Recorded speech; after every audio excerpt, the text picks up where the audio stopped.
78 ans après la fin de la Seconde Guerre mondiale, vous pensez sûrement que tout a été dit et écrit à ce sujet. Eh bien, vous vous trompez. Il existe une héroïne de la résistance hors du commun, dont le nom a été oublié et sur laquelle vous ne trouverez que peu d'informations, même dans les méandres d'Internet. Il s'agit de Sœur Marcelle Bavrez. Cette résistante doit vous être inconnue, et pourtant, elle a changé la vie de nombreuses personnes en les sauvant face aux Allemands. Qui était cette figure méconnue mais emblématique de la résistance française pendant la Seconde Guerre mondiale? C'est ce que nous, Sophie Jacob et Clémence Renard, élèves de 3e, avons décidé de découvrir aujourd'hui en la faisant sortir de l'ombre. Bienvenue dans Passé Recomposé, la chaîne qui améliore votre culture G. Commençons par le contexte. Attaquée par l'Allemagne nazie en mai 1940, la France est rapidement battue lors d'une guerre éclair. C'est un désastre militaire qui entraîne l'exode vers le sud de 8 millions de civils français. Le 16 juin 1940, le maréchal Pétain devient le chef du gouvernement. Partisan de l'arrêt des combats, il demande l'armistice qui est signé à Rotonde le 22 juin. Après cette défaite française de 1940, on assiste à la naissance de deux France. Une première collaboratrice et anti-républicaine et qui, très vite, accepte l'armistice et collabore avec l'occupant nazi. Une deuxième, résistante et républicaine qui refuse l'armistice. En effet, l'appel lancé par le général de Gaulle le 18 juin 1940 est l'acte de naissance de la résistance. Un ensemble d'hommes et de femmes se joignent à lui pour continuer la lutte depuis Londres et les colonies, la résistance extérieure, mais aussi dans la clandestinité à l'intérieur des territoires métropolitains, la résistance intérieure.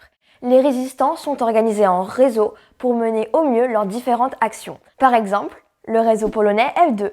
La résistance ne s'inscrit pas exclusivement dans la lutte armée. Les réseaux de renseignement jouent un rôle considérable. Certains résistants payent même de leur vie sans avoir jamais tenu une arme. Ces différents mouvements de résistance mènent diverses actions. Sabotage, attentats, constitution de maquis, distribution de tracts ou de journaux clandestins, espionnage, cacher des juifs aux Allemands, etc. Même s'ils vivent dans la clandestinité, beaucoup de résistants sont arrêtés, déportés, voire torturés et même assassinés par les Allemands et la milice française. La résistance n'est pas qu'une affaire d'hommes. Beaucoup de femmes y participent d'ailleurs. C'est donc le moment de s'intéresser à l'héroïne de notre histoire. Marcelle Bavrez, née le 8 mars 1899 à Besançon. Elle grandit dans une famille bourgeoise d'origine comtoise et lorraine. Elle débute ses études secondaires au lycée Pasteur de Besançon, puis fréquente aussi l'école des Beaux-Arts. Sa mère l'a fait entrer au pensionnat Clermont, tenu par les Sœurs de la Charité. C'est une élève brillante, à l'esprit vif, aventureux et aimant le risque. Elle possède une volonté tenace qui fait d'elle une animatrice née, avec beaucoup d'indépendance. À la fin de l'année 1919, elle sent l'appel à la vie religieuse. Mais sa famille s'y oppose fermement, la réprimant de toutes les manières possibles. Cependant, elle attend d'avoir l'âge légal pour pouvoir se consacrer entièrement à la voie religieuse et prononce ses vœux chez les Sœurs hospitalières.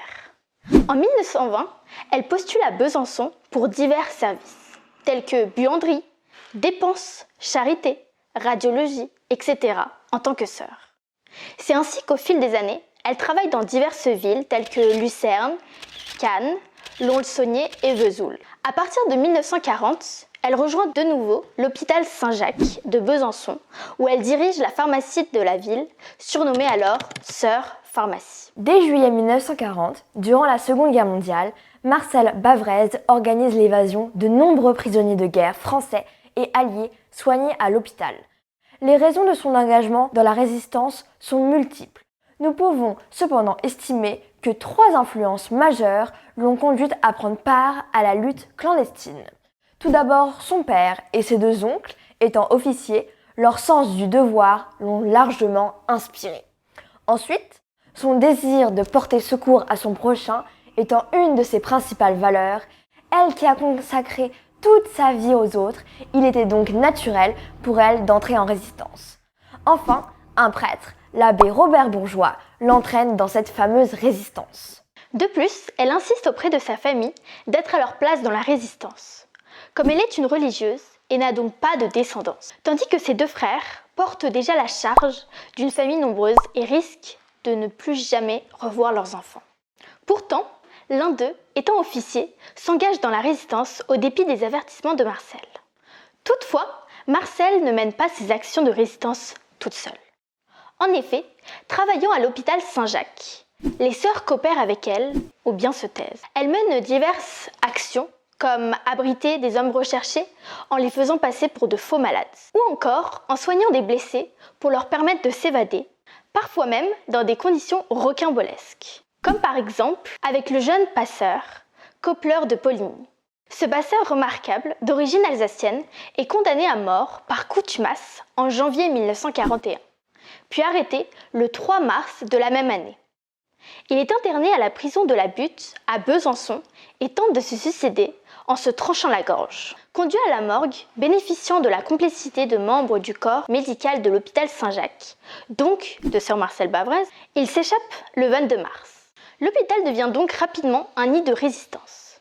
Des ruses extravagantes sont mises en place pour duper les Allemands, comme les fausses listes de malades, les radiographies truquées ou encore les fuites par les fenêtres avec des draps. Autre exemple, le 26 avril 1942, le sauvetage d'un Belge condamné à mort. C'est par une fenêtre donnant sur Charmar qu'il descend le long d'une corde les 3 étages où l'attendent des camarades qui l'aident à franchir le mur et le transportent dans une clinique accueillante au Maquisard. Sœur Marcelle Bavrez fait preuve d'un dévouement exceptionnel pour les autres, en participant dans la résistance et aidant les prisonniers, les blessés et les personnes en danger.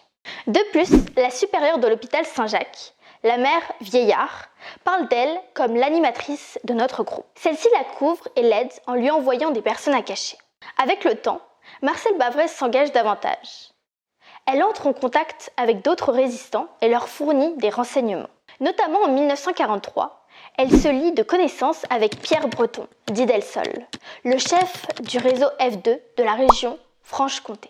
Elle est aussi en relation avec Henri Staropinski et le comte Alfred Lubiniski, 2 membres polonais du réseau F2.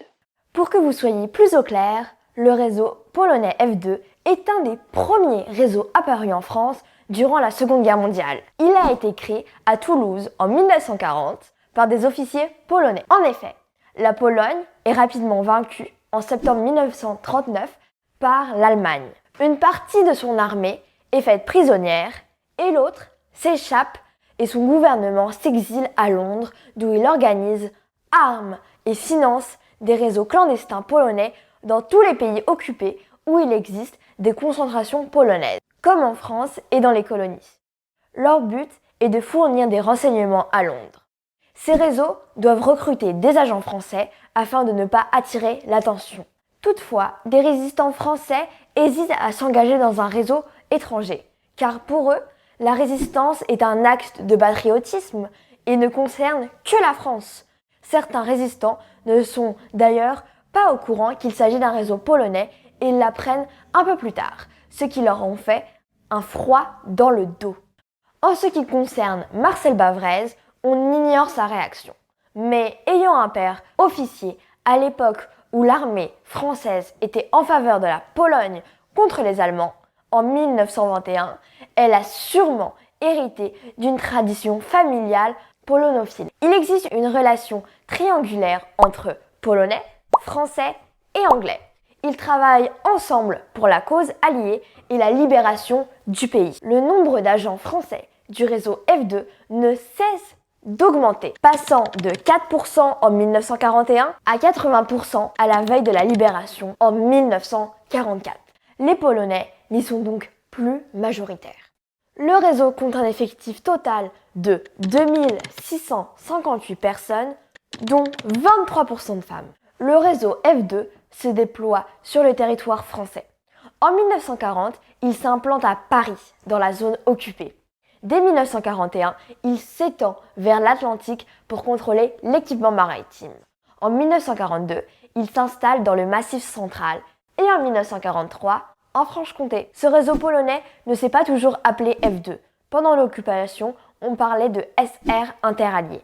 SR pour service de renseignement. C'est seulement en 1946 qu'on commence à parler de F2. Ce signe F2 signifie France et deux, car avant il y en avait déjà un autre. Marcel Bavrez devient chef du réseau polonais à Besançon sous le pseudonyme de Berthe. Elle collabore avec le docteur Jacques-Philippe Lelon, un médecin de Besançon, en lui fournissant des renseignements, tandis que lui envoie des blessés. Son intelligence hors pair, son ouverture d'esprit et son audace sont sûrement ce qui lui ont coûté la vie à cause des missions de renseignement interdites et dangereuses qu'elle effectue. Mais en parallèle, son action permet de sauver de la mort de nombreux résistants belges et français. Certains disent à sœur Marcel Bavrez de se méfier, de se cacher, mais rien n'y fait. Elle est finalement trahie et arrêtée par les Allemands le 10 août 1943. Elle subit de longues et dures heures d'interrogatoire par la Gestapo. Mais elle garde le silence et fait face avec courage. Elle est notamment soumise à un terrible interrogatoire qui dure 26 heures, durant lequel on la serre et l'étouffe entre deux matelas afin de la faire parler.